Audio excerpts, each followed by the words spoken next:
nothing but the truth. All right. Well, thank you very much. Did any or all of you wish to make a brief opening statement? I'll go to you first, Julia, because it's often hardest to contribute online. Yes, certainly. Thank you. I would like to say a few words. The Australian Festival Association would like to thank the committee for the opportunity to contribute to this inquiry into the New South Wales Government's management of the COVID-19 pandemic. The AFA was formed in late 2018 to represent the shared interests of our members in the festival industry. AFA members include festival promoters and large touring music festivals, from large touring music festivals to boutique niche local events. We're also proud to represent some of the critical suppliers and contractors to the industry, including sole traders such as production, site and event managers, security companies, production suppliers, event medical specialists, venues and local government areas, to name a few. Festivals deliver considerable economic and employment benefits to this country. They also contribute important community, societal and mental health benefits, particularly with the local areas in which they operate. Tourism is a huge part of the industry. Festivals drive tourism, delivering patrons to both regional and metropolitan locations. For many, a festival can be the pinnacle of their social calendar, a chance to socialise with like-minded people and enjoy music and art in picturesque settings. In short, festivals make people happy. On the 16th of March this year, festivals were among the first businesses to have forced restrictions against operating as a result of necessary health orders. Some actually saw the writing on the wall globally and cancelled prior to government restrictions being implemented. Others were left right in the middle of building their sites. They had to pack everything up, leaving their whole year's profit behind. For some, after the 2019 season bushfires, this would be their second year without any income. In 2019, festivals operated by the AFA's members attracted audiences of over 2.5 million nationally. The stark reality of this season can be summed up by a few key numbers. There are usually some 90+ annual music or mixed art form festivals in New South Wales. 19 took place in the first quarter of 2020, and just 18 have a confirmed date or lineup announced between December and July of next year. There would normally be 76 festivals in this time. There's no other industry that has had longer restrictions, and considering that the support available for our businesses, particularly in New South Wales, does not match the inability to trade. We continue to seek targeted support for our festivals and relief when operations are able to recommence. Thank you. Thanks, Julia. Emily? Thank you. Thanks for having me here today. I'd like to acknowledge that I'm on Gadigal land today. The music industry across Australia is in crisis. At the start of the COVID pandemic, I worked with Julia from the Australian Festival Association to track the impact of gig cancellations on the music industry through the I Lost My Gig website. Within just a few weeks, it had tallied $340 million of losses, and the devastating levels of financial distress that music businesses incurred have only continued to increase. New South Wales, with its lion's share of the national industry, has the most to lose. And if government doesn't step in to support venues, artists and music businesses soon, there will only be a fraction of our industry left. And with it will go billions of dollars of value, thousands of jobs, and we will lose the very thing that gives us hope, reflects our spirit and identity, and brings us together in times of crisis: music. Most of the music industry is made up of commercial businesses. They rarely get funding from government, and rarely are they eligible for broad arts programs because they're for profit. Yet these businesses provide New South Wales with an incredible gift: music, arts, culture, jobs, tourism, well-being and community. And they usually do it without government aid. But if we don't provide support for our industry now, the investment required to get it started again in a few years will be tenfold and much too late. There are a range of measures, aside from funding, that the government can do to support its music industry, including reviewing the 1 person per 4 metre square rule like we've seen for stadiums, late trading opportunities for music venues, and improved outdoor entertainment provisions. Victoria has committed nearly $20 million in specific COVID support for their music industry.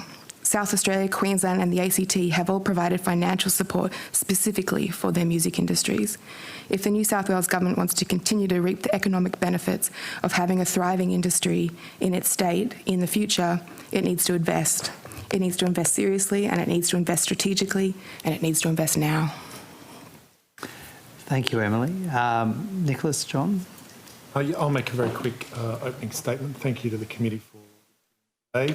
I'd also like to acknowledge the traditional custodians of the land on which we meet, the people, acknowledge elders past, Provide context for the committee, APRA AMCOS is a collective management organisation providing collective management, music rights management services locally for almost all commercially available musical works. So we have 103,000 songwriter, composer and publisher in Asia, 24% of whom live in New South Wales.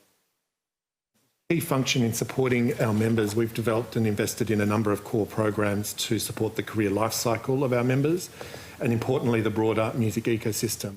That specifically includes the Aboriginal and Torres Strait Islander Music Office, the Live Music Office and Sounds Australia, the music industry export. On the 5th of August, the chair of APRA, Jenny Morris, addressed the National Press Club in Canberra. In that speech, she outlined the enormous potential of Australia's music industry against the disconnect of government policy. Nowhere is this felt more acutely than in New South Wales. COVID-19 in many ways has exposed this disconnect more than ever before. Worthwhile considering the contemporary music, despite the millions, perhaps billions of dollars and thousands of jobs it provides this state, has historically fallen through the gaps of government support. It's overregulated to within an inch of its life, and the people and businesses in our industry are faced with some of the biggest barriers to entry of any sector in New South Wales. It's quite possible that New South Wales has the most regulation of contemporary music than any other jurisdiction in the OECD. There have been recent glimmers of hope for the industry. The work of the New South Wales Government to reform the licensing and regulatory framework is an important and vital first step to better support the presentation. The work of the Tourism Minister with big announcements like Great Southern Nights and the 24-hour economy strategy are vital reforms for our sector. But at present, there's no New South Wales Government support for contemporary music to ride out this pandemic. It's well known that our industry was the first to be hit by the necessary government shutdown and will be the last to emerge. All of our members are small businesses and a small handful have been able to access the small business grants, which were enormously helpful at the early on. The New South Wales Government did announce an important $50 million relief fund for the cultural sector recently. It was an important announcement that will support many important not-for-profit cultural bodies. But contemporary music is not not-for-profit. Our industry relies on the hard work and investment of sole traders and entrepreneurs who write songs, perform songs, record songs and publish songs. In our chair's speech to the National Press Club, Jenny Morris said this: "Music is a commercial activity trading in the power of song, and Australia has the potential to be one of a few net exporters of music. So why are governments struggling with the policy? Maybe because music and songwriting demands the attention of so many parts of government and so many portfolios at both federal and state levels. There's the Arts Minister for sure, but also the Trade, Tourism Ministers for digital exports, Foreign Affairs for cultural diplomacy. Every songwriter, musician and music business is a small business. State planning for the laws that either support or kill off live music venues. Education, training and skills ministers given the limitations of syllabus, resourcing and music activity in our schools. I could add in health ministers for the benefits of music to health and aged care, regional development ministers for the social and economic benefits of live music, youth affairs ministers for social wellbeing. It's because of our cultural, social and economic impact against a siloed approach to policy that contemporary music falls through the cracks. COVID-19 presents an enormous opportunity. We need a whole-of-government approach to contemporary music. More venues disappear and more artists and music businesses. We need it because there's massive untapped potential and New South Wales can be a powerhouse of our national industry. Thanks, Nicholas. Quite sobering. John. Thank you. Yes, we appreciate the opportunity to speak for our sector today at the inquiry. Music and live events have suffered an immediate and direct negative impact as a result of the necessary and important response to the COVID-19 crisis. Accordingly, similar to tourism, airline and education industries, our sector urgently requires a government fiscal response as well as coordinated whole-of-government support, ensuring that as many venues, artists and industry as possible can be sustained through this time is a critical life for the cultural life of Australia.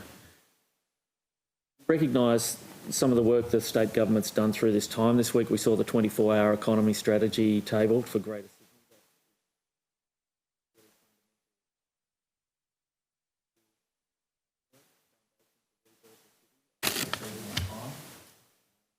There's been good engagement with the state government on a number of times. On 28th April, Minister Ayres' office convened a able to hear directly from our sector. We also recognise the Labor team who have also had sustained consultation, stayed in contact. There's been regulation responses from the state government that have supported venues. We've seen liquor licence fees and risk loading fees waived for the 2020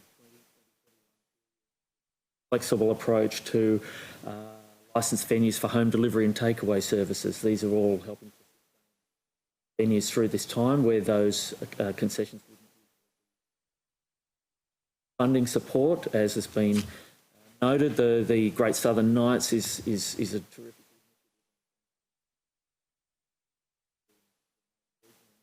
as well as the $50 million rescue and restart package for arts and cultural organisations, but those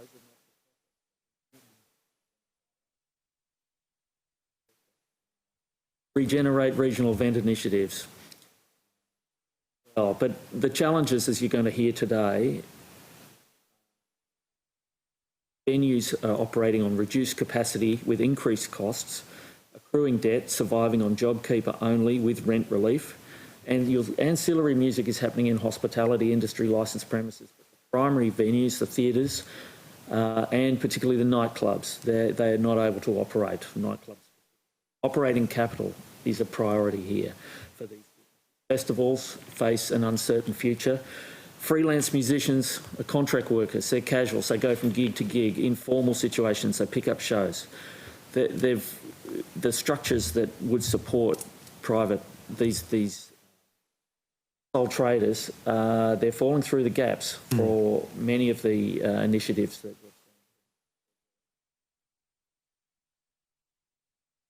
Agents, managers, crew, production, publicity, tour managers. Some have secured JobKeeper, but many haven't.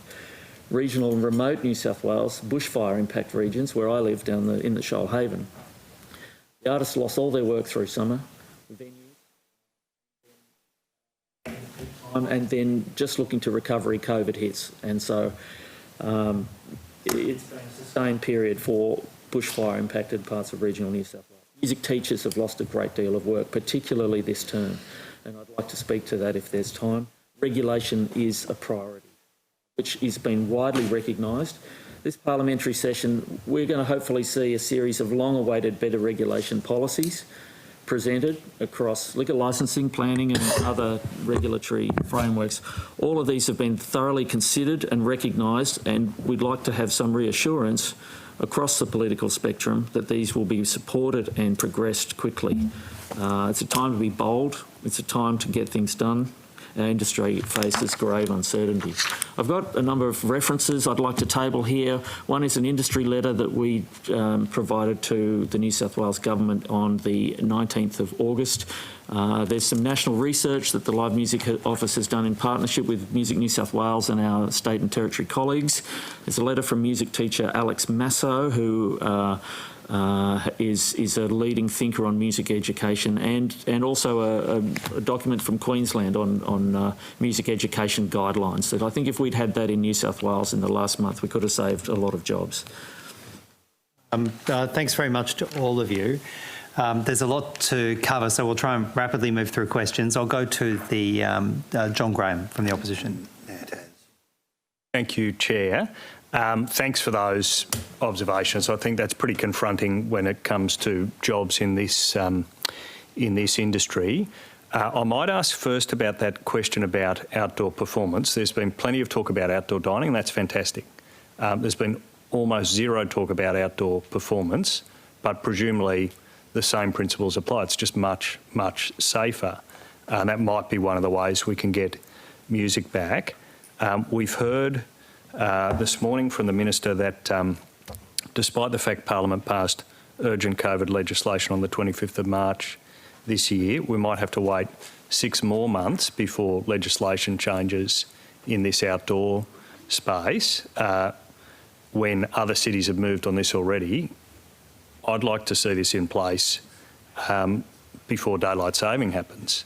I guess my question is, how urgent is this when it comes to saving venues, keeping jobs? How quickly does action have to happen, particularly on this outdoor question, in order to protect people's work?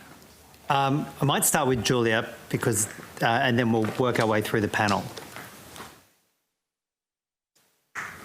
Thanks, John. Well, I think it would be fair to say it would be immediate, as you've pointed out, with daylight savings, but coming into the summer season, that's when the main bulk of events do take place. We're under no sort of illusion that we'll be able to have a 50,000 person festival in, before the year is out, but there could certainly be some movement towards outdoor entertainment in some respect. We understand that there is issues with a mobile crowd, and there are workarounds that we've seen elsewhere in Australia and around the world. So I would say immediate is the answer to the question, as soon as possible, if that's within the health restrictions, in the same way that sports are being able to be viewed, even though they do get broadcast rights. Obviously, festivals and other live music doesn't have a broadcast option to have income coming in, so we're doubly hit in that respect. Yeah, just be quick. I think outdoor entertainment is the sort of perfect middle ground for a range of priorities. One, the health and safety of our people, and outdoor events are proven to be more, there's the health advice is that it's a safer experience. And it also enables these businesses to get back on track sooner. So I would say it's urgent and it needs to happen as soon as possible, because it is that perfect middle ground for a really complicated group of needs. Nicholas? Just from an APRA AMCOS perspective, and specifically our members, with the shutdown of the industry, an important royalty mechanism for public performance rights of our, Australian songwriters' music disappeared. So any activity where we can get live music back on will start again that important revenue streams for songwriters to start recollecting the they get from such public performance. John? I think the question is, how quickly do we need this? Well, how quickly does a COVID cluster happen? And for venues that have engaged artists and then are impacted by health guidelines, if there was a street, a laneway that performance could transition to quite quickly, then those jobs could be saved. The community can maintain its cohesions, and the venues can be sustained as well. So the contours of the coronavirus will have peaks and troughs, and how quickly are these things going to happen? I think having these things in place very quickly to provide for safe and continued performance is really crucial to our industry. And Chair, just one festival-specific question, if that's okay. So just a question to Julia. I might ask you just to comment briefly on the festival roundtable and how has that been a success or not? There were concerns from the government that it might not work. Has that worked? And we've just had reports of the first COVID-safe festival to be run in Australia, in Western Australia. How does that actually work? What might be the path through for festivals, which are obviously one of the more complex things to be running in this environment? Yeah, certainly. Thanks, John. With respect to the first question, we've had 3 roundtables so far. The last one was held on the 12th of August, and as tabled in the review of the Music Festival Act, it's very well supported by all sides of the membership of the roundtable as a mechanism for stakeholders to work together.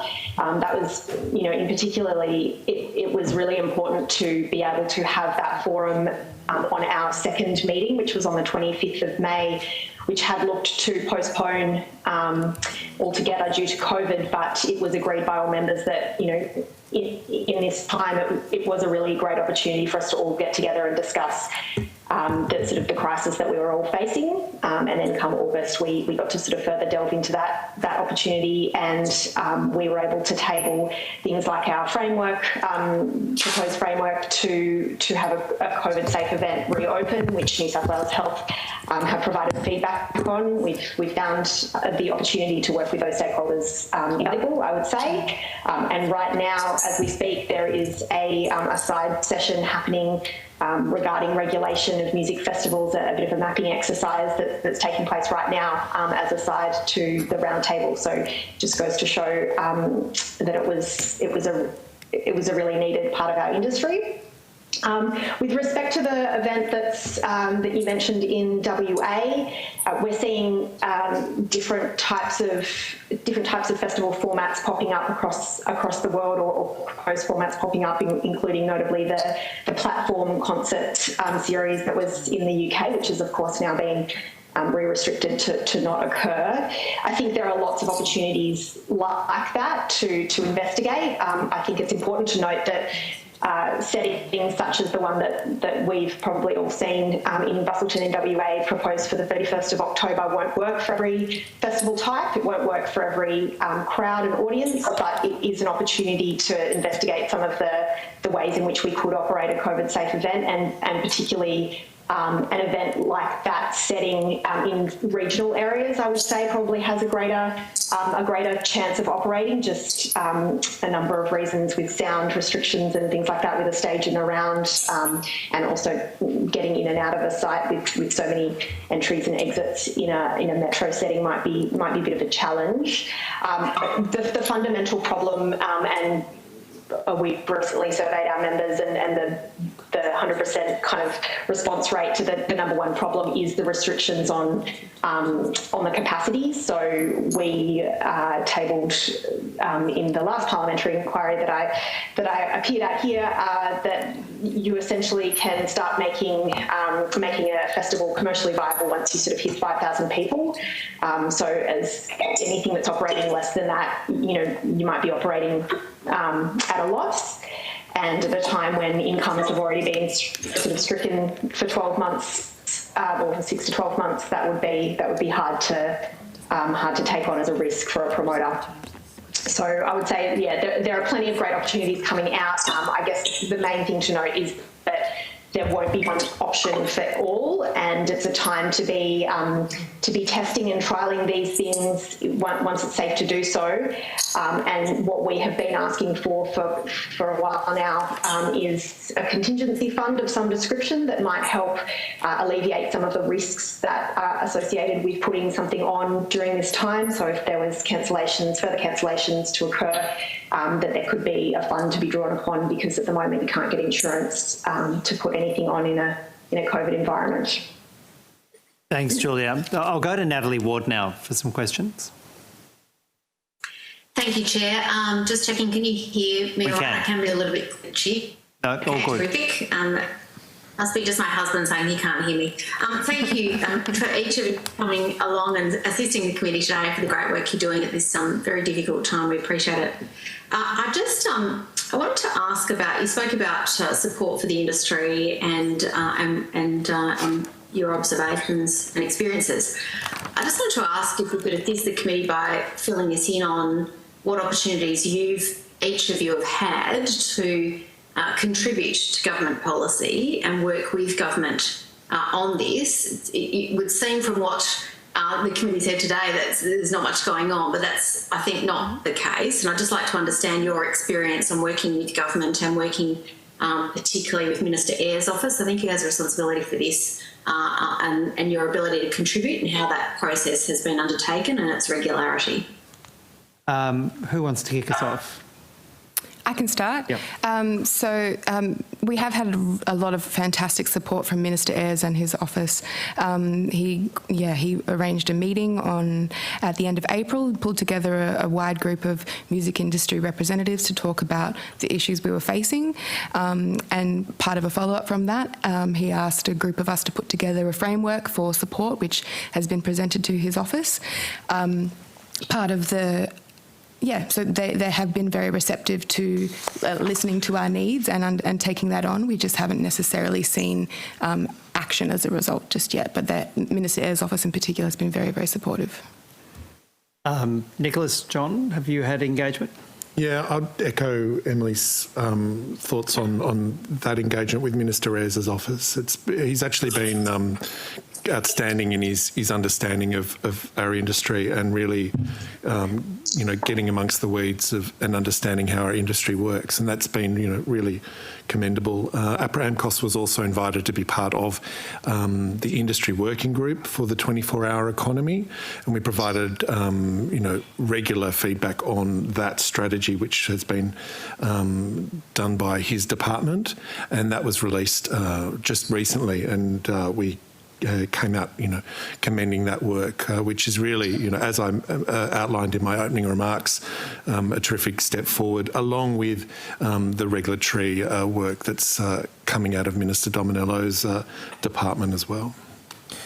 We've had a very collaborative and constructive working relationship with Minister Ayres' office in particular, particularly through the development of the 24-hour economy strategy, and very thorough consideration from our desk on some of the issues that we really wanted a spotlight put on, and that was really great to see that we were listened to and changes were made to that strategy on a number of regulatory items. And really, we've really felt we had good access and were listened to through that time. And it's a really thorough strategy. Just to the letter that we provided in recent weeks across the government, Minister Ayres' office are looking to convene some of the staff from those offices to look at progressing the direction of those items, and that is really encouraging. So it's a great thing to have good access and to be listened to. Julia? Julia, did you have anything to... No more meetings today. Kind of mic drop.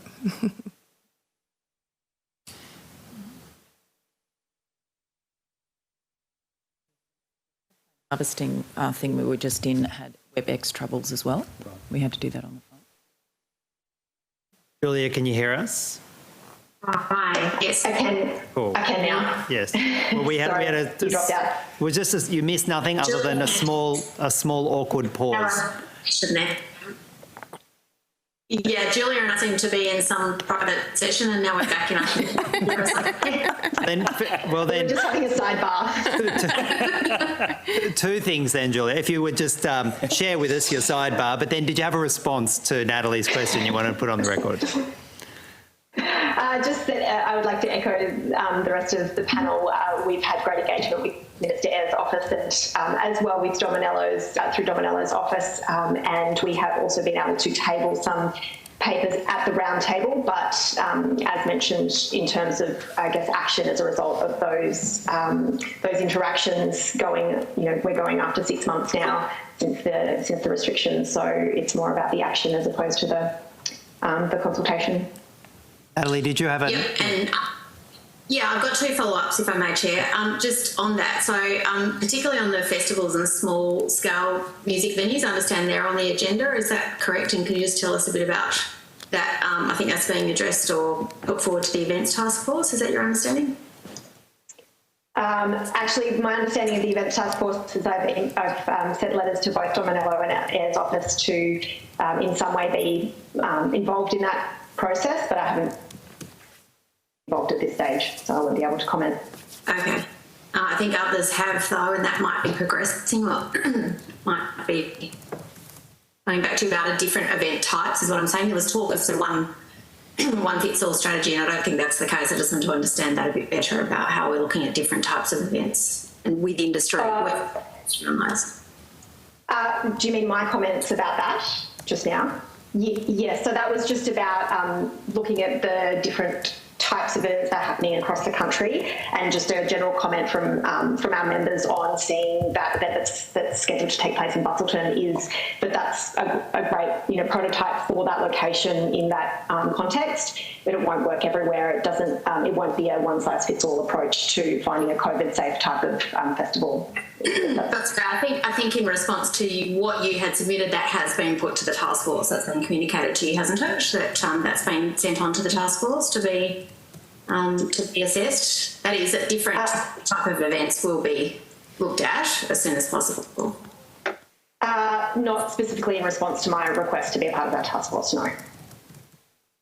Okay, I might leave that there, but I might take that on notice, perhaps, if you can, about the progress of that, because it would be good to see that with the task force. I understand it is, but that I might be wrong. And just the strategy in terms of outdoor dining, I just want to understand whether you've had some, in the scope of outdoor dining, the task force and the work on that, I think, to try and implement something for summer. Is that your understanding, that there's progress in place for that to occur by summer? Well, Story in the paper today. yeah, we can hear you, Natalie. Does anybody have a particular I'm not aware of fresh evidence on any dining? of the discussions of that events task force or where they're at. Yeah, I've seen the story in the Sydney Morning Herald today, but Sorry, Natalie. I've seen the story in the Sydney Morning Herald today, but to the best of my knowledge, our sector hasn't been engaged to that process. Yeah, APRA AMCOS hasn't been involved in that process either. Julia, and yep. I was going to say, for Hansard, you're shaking your head. So, Well, but I think sorry, I'm not trying to be disagreeable. We're all on the same page. We all want this to happen. So I'm just trying to understand. I think the 24-hour economy strategy task force is dealing with that, isn't it? Not that I'm aware of, but I don't. But it's not that it's not happening. It's just I'm not aware of it. outdoor dining panel. More importantly, my final question, more importantly, is you've spoken about support for industry with funding and support with conditions for reopening. Can I ask you to comment on which is more important, getting the conditions for reopening in place or the funding, and how they would sit?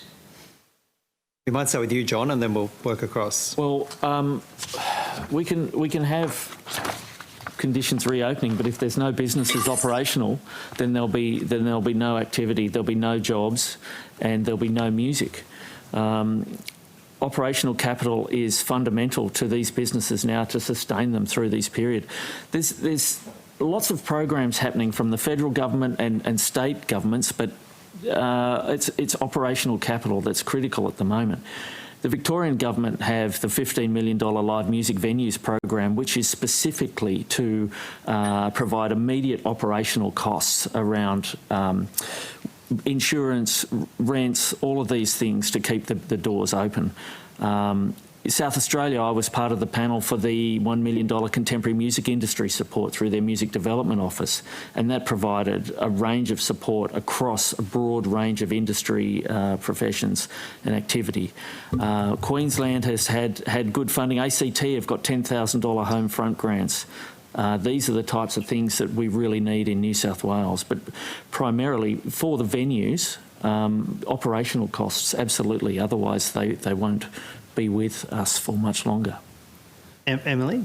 So you'd say funding is the priority over rollback of restrictions on capacity? I'd be reticent to prioritise both. There's a great deal of momentum on better regulation, and this has a long tail that we've worked for many years, and venues need capacity to adjust quickly to COVID contours. But if they can't keep their doors open, and you'll hear from some venues today, I'm sure, about the critical situation they are for sustaining their operation. Yeah. Emily? I'll just echo John's comments that without sort of emergency crisis funding, the regulation won't be that effective because there won't be enough businesses to enjoy the benefits. A great regulatory environment, but no one will turn up. Yeah. I'm going to go to Kate Fairman now for some questions. Thanks, Chair. Thanks, everybody, for appearing today. And sorry that I missed the first 20 minutes of this. I was in another committee hearing. And so I'm going to ask this question. I hope that it hasn't already been asked. But I just wanted to get a sense from you around the, firstly, the quantity of venues, live music venues that have closed, and how many are in danger of closing over the next few months? I can speak to that. I've recently done a survey of 47 music venues in New South Wales.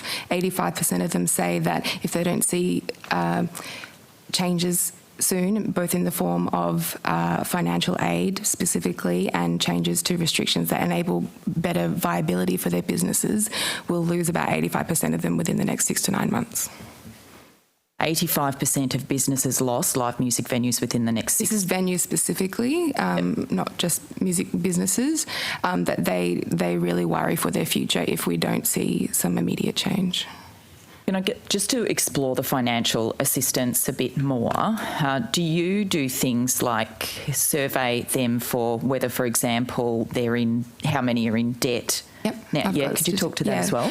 So I think it's important to note the difference between debt and loss. So the accumulated loss of the group of 47 venues that have answered this survey tallies around $70 million of losses, and the average level of debt incurred by some of those venues is around the $130,000 mark. So if you look to the government's funding for small business, which if it was $10,000 and then $3,000, you're really looking at quite a difference between the support and the need. Yeah, okay, that's interesting. So very interesting. So if we got the regulatory environment right over the next few months with legislative changes and whatever's needed, and we could see that some venues are able to once again open their doors safely, you're suggesting that might be hard for some venues because they're already in debt as a result of COVID, and without the financial support, there's still going to be a lot that are going to struggle to open their doors. Is that right? Yeah, I mean, there's so much uncertainty for these businesses that it's very hard to predict exactly when and how their businesses will, when they'll have to make a call around when they stop incurring debt and close their doors permanently. I think most businesses, they just want to get back to normal, as I'm sure, we all would like to, given the very necessary restrictions around COVID. They're looking down the pipeline of having reduced capacities, at 50% or lower for the next, 6-12 months. And obviously, if that changes, fantastic. But I've done a case study on 14 venues, and they all say that with 4 metre square rules, their businesses are just not viable because they're getting 30% of their capacity through the door, and to break even, they're usually at around 60%, 70%, and to make a profit, they're anything above that. So really, any business that is trying to open during these restrictions is most of the time they're actually opening and losing money, and that they get out of bed costs are not covered by, opening their doors at all. Thank you. And I haven't read what you've provided to committee members today, but we'll have a look at. That was John, was it? Yeah. Yep. Thank you. So I take it there's a level of base support or relief funding or recovery funding that's needed, and then something going forward in the manner of ticket subsidies or something to keep venues alive. Would you care to talk about that? And again, apologies if this is already... I think venues are looking at a range of options of what can be provided to them to ensure their sustainability. There's federal funding available for... there's RISE grants for infrastructure for venues. There's Live Music Australia grants for programming. But if you're a venue in New South Wales, you don't have the operational funding that has been available in South Australia, or particularly in Victoria. So these businesses here in this state are at some disadvantage to colleagues in other states from that perspective. Looking at a range of things that can be done. The state government has some regulatory concessions around fees and takeaways. These things are really important. I think there's looking at the partnerships with the federal government. If there are issues that our sector have been seeking, such as tax offsets, there's a lot of work done there. Some venues are saying, well, what about excise? What about the wine tax? If governments, if we're not selling if we're not working, then there'll be no revenue for the Commonwealth. I think there's a list of things that can be done across the tiers of government to ensure that our industry can be sustained through this period. Okay, my last question. I'm just seeing kind of a future over the next few years of if the New South Wales Government doesn't provide financial support to venues through this time, firstly to get back on their feet after the last 6 months, then to be able to sustain reduced patronage. we have a situation where, say, 85% potentially of our live music venues may shut down, and then the tickets that are available to people will really only be available to extremely wealthy individuals who can afford to pay big dollars for tickets because there's so few people there. Is that the future we're seeing for live music in New South Wales if we don't get some financial support? Yeah, I mean, I think you see that, you know, we won't see new artists emerging because the only people who will be able to sell a $100 ticket will be established artists who have an existing fan base. So, like, I'm really worried for the future of, you know, early career artists in the next couple of years. Their opportunities are very, very limited. I think also a huge risk is that once you lose a venue, the chances of it being permanently lost is quite high because it's incredibly high replacement cost. You know, there is a very limited venue stock in New South Wales. Finding a venue with the appropriate size and infrastructure, licensing, and the experienced and you know, qualified operators to run these spaces it's very difficult for new venues to start. And if they do, they're usually small venues, which are great and we need lots of, but we really also need that medium tier sized room. And if we lose those venues, it will be years before we can find the people to get back in those spaces. I'm going to go Matthew Mason Cox, Yes. who's masquerading as Trevor Khan, I might say. I am. So I'll try and make my questions intelligent, keeping with Trevor's high standards. Don't pretend. So look, thank you all very much for joining us today, and it's very interesting because I don't get out enough, and this is very interesting to understand some of from your perspective. Certainly in these times, my teenage children do though, so that I get constant feedback. So in that regard, they go out in the ACT. So it's interesting to hear some of the concerns you have because obviously there are less limitations in the ACT, and I wanted to ask you about that in particular. In relation to the regulatory regime, which basically closes down a lot of venues, or they're open with only 4 per square metre, what would be the regulatory regime that would make, you know, the majority or, you know, most venues financially sort of able to operate? What sort of regulatory regime per square metre? Would it be 2 per square metre? Or, you know, what do you have in mind in terms of regulatory change that you're seeking from the government? 2 per square metre is definitely improvement on 4, or 1 per 2 square metres, because that just simply enables businesses to get more people in, and, you know, most venues earn money off alcohol sales and ticketing, so it's a combination there. But I think there's a range of other initiatives, including later trading, to allow more people to come through the door and turn over more people in one evening, outdoor entertainment to enable venues to increase their actual physical capacity and have people inside and outside. There are other measures as well that I'm sure John can speak to, but they're the ones that I think will be really vital in the coming months with the COVID context. Yeah, capacity is fundamental. Numbers. Numbers and for outdoors as well. Look, I think there was some talk if 50% of venues, if you've got 50% of capacity, 50% of venues can open. 75% capacity, 75% of venues can open. You know, those type of benchmarks are being considered in discussions. But it does depend on the type of business. There's lots of music in pubs and clubs and restaurants that already have a hospitality industry consent. But for primary venues that don't have that ancillary income, their primary purpose is to present entertainment. Nightclubs are still closed, as are festivals, under health regulations. So there's a range of types of presentation across the industry. It's the small bars and the restaurants and the hotels and the clubs that are presenting music at the moment. Where I'm down the south coast, I'm encouraged to see there's 30 gigs across Friday, Saturday, Sunday from Wollongong down the strip, and that's great to see. But they're all in pubs, clubs, and restaurants. It's the theatres and those primary purpose venues that don't have ancillary income, and they're the businesses that underpin our industry. Okay. I suppose I'm interested. There's a level, from what I can detect, of frustration with some of the inconsistent, regulatory regimes for different venues and the like. And obviously, it's incumbent on us as members of a government to ensure as much consistency as possible. And indeed, that is frustrating for, I think, everybody involved in the response to COVID-19. But obviously, health regulations are health regulations, but clearly more should be done on that front. It tends to be the response we're getting from most stakeholders. And from what you're saying, you're in strong agreement with that. Absolutely, but not just venues, festivals as well. Yeah.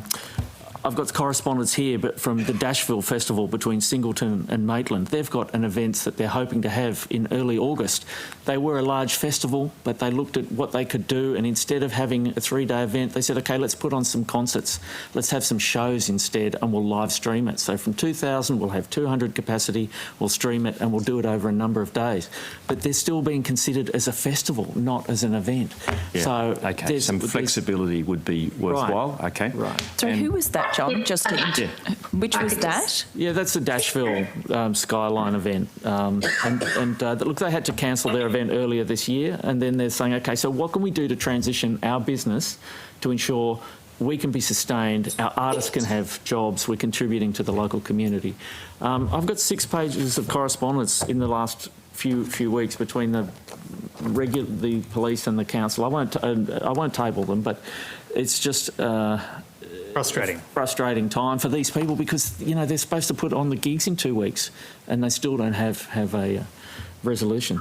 Natalie, I'm going to let Matthew finish this line of questioning, then I've got a few, and if we have some time left over. I just want to follow up on that, Chair, if I may, just while we're on that topic. I just want to ask about, if I may just quickly, could you just comment on the, talking about gigs, on the Great Southern Nights initiative and the 1,000 gigs in the Great Southern Initiative? I can comment from a Music New South Wales perspective. We think it's fantastic, and it's a really fantastic initiative from state government to give confidence to a sector that is struggling to have confidence because there's so much uncertainty. So it's been really vital for a lot of communities to have something to look forward to work towards, to employ artists, to give venues the opportunity to open with an element of the financial risk covered by the funding from Great Southern Nights. So yeah, we fully applaud the government on that initiative, and we'd love to see it continue. Matthew? Oh, sorry, did anybody else? I'll just echo that. And it's what's really terrific about Great Southern Nights is that there are so many gigs planned for regional and remote New South Wales, and that is really terrific. And it will give a level of confidence, if we can successfully pull it off, to the industry across the country. And I really applaud the government's funding of that. And that's where I wanted to go with the last question I had, was about regional New South Wales. Yep. And look, living in Queanbeyan and seeing my kids go over the border to nightclubs in the ACT, and they take it seriously, and it's managed well with COVID-19 plans and the like. Do you see an opportunity, to differentiate different parts of the state where there are different conditions, and how would you see that operating? On September 9, we saw the Tanworth Country Music Festival cancelled. That's going to be a major loss to our industry and to those regional economies. Dashville, as we can see, is struggling at the moment. And bushfire-affected regions are still, they've had a double hit. And just on that, the 31 July Bushfires Inquiry report, we provided a submission to that. It's a 466-page report. There's not one reference to music, arts or culture and recovery in that response, and yet the impacts on the music industry, hospitality industry, was significant through that period last summer. I'm pleased to see some gigs coming back. Our office is funded through the Australia Council to support some regional programs, and we've got some live and local precinct events happening in Orange and Lachlan Shire Council over the next 12 months. So, I think regional. I was able to work with the Great Southern Nights team on accessing some agents in regional New South Wales. Feedback I've had is fantastic. So I think that's hopefully going to be a terrific initiative for venues and artists in regional New South Wales. Could I just, Emily, do you have something I else? just wanted to Yep. quickly add, there's an incredible opportunity for regional music development at the moment, particularly with state borders and interstate travel being somewhat restricted. There are so many music communities that are crying out for regional development, and I think there's a real opportunity for state government to establish some regional touring networks and really focus on the opportunities for New South Wales artists to tour the state and really knuckle down and support some of those regional communities in their economic development as well.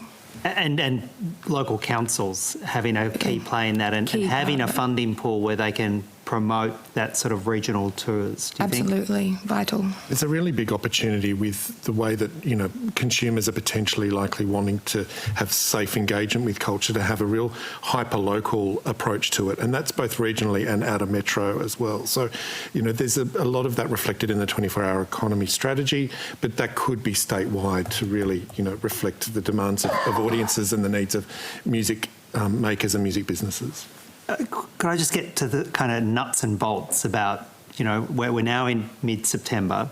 Would it be fair to say that what venues in particular need is an urgent opening of a round of grants or other financial support, low paperwork, rapid access in order to stay afloat? Is that the urgent need? Yes. Agreed, yes. Nicholas? It is. I mean, just to allow businesses to be able to, at times, hibernate, depending on the peaks and troughs of the pandemic, is going to be critical for the long-term safeguarding of this cultural infrastructure. And critically in that, the grant rounds that have come out so far in this space have all been for not-for-profits. This needs to expressly open up to those for-profit venues. Yeah, that's correct. Do you think there should be an obligation on those venues to maintain, well, what should be the counter obligation on venues? Should it be to maintain the space as an entertainment space? Should there be a temporal connection on that? Or is it just a question of urgently funding to keep them open? I think it depends on whether you want to maintain and hold on to venue stock. So if there is no investment now, then we will lose those venues. So if you were looking to, say, run a subsidised operational style funding round, which is, you know, linking money to delivering cultural outcomes, i.e. gigs, then you would still lose quite a few operators who can't get to that point. So basically what's needed now is some untied operational funding to just simply ensure that these venues don't otherwise turn into yet another residential development. Is that kind of what we're facing? Yeah. Well, particularly as JobKeeper transitions and rent concessions, leasing concessions transition as well, many venues are hanging on only because they have that support. As that support diminishes or is removed, so will the venues. And we're talking this calendar year, not next calendar year. Is that what we're talking? Urgently needed support. Any final questions? I've just got, if we've got a few minutes, I'll throw one to... No, that clock is wrong. Kate. Oh, is it? Yep. 11. Oh, sorry, all good. Look, can I say, I think on behalf of the whole committee, thank you for the work you do. This is an essential part of our society, an essential part of our creative economy, and I think you've given us a huge amount of urgent food for thought. John, you... I could just make one quick further point. It's around music teachers and peripatetic music teachers in New South Wales. We've seen a very serious loss of employment and education opportunities in the recent weeks, in the last month. I'm a music teacher myself. One of my students, his concert band for Year 12 is cancelled. You know, these are, and many other music teachers have lost work in recent weeks. I've tabled a position paper by Alex Masso, who's a music teacher, and also the work the Queensland Government that have provided in recent weeks to ensure that woodwinds, reeds, brass and group singing and choirs can continue. So if you're, you know, there are other ways of doing this that can keep the jobs, keep the students engaged and keep our music education system sustained. And that's in the bundle you've presented to us? It's in the bundle that I've... We could have done this for another hour, and I'm really sorry we have to wind up now, but thank you all. Thank you for having us. All right.